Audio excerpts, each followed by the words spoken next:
Memorial Tito, donde comenzamos con este memorial la entrega de premios. Carlos Sergio Atxotegui, hortxe saria emango dio Zamezala Jorge Gómezeri, Titoren semeari, eta hor egile zeramika iratze Bilbao zeramika gileak egindako saria emango dio Jorge Gómez, hijo de Tito.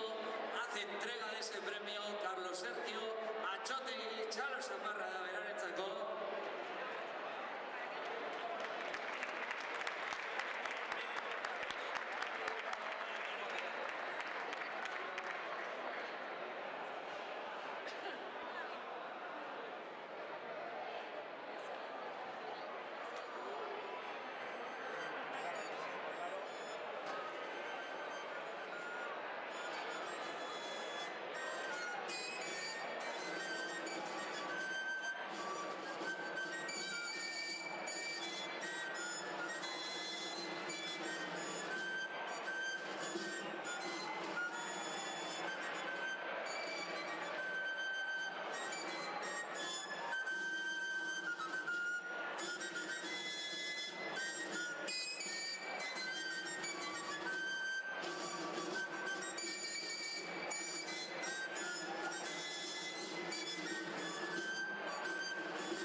Por el Apuco Saria en esta segunda edición de este premio, cuyo objetivo es el reconocimiento a la labor realizada por cualquier persona, equipo, asociación u organización en relación con el mundo de la montaña. Este año el premio va a parar a manos de Pedro Galarza, organizador de la mítica Galar Race, primera maratón de montaña de la historia en todo el estado.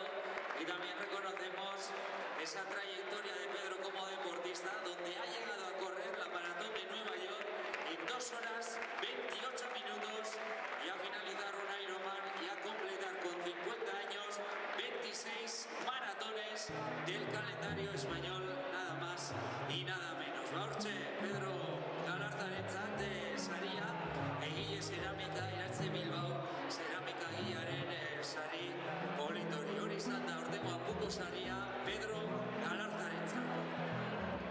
Bueno, continuamos, vamos a por el Apuco Solidario. Apuco Igoera decide todos los años entregar la aportación solidaria de este año a Montes Solidarios, asociación destinada a la promoción y organización de actividades de montaña dirigidas a personas con diversidad funcional.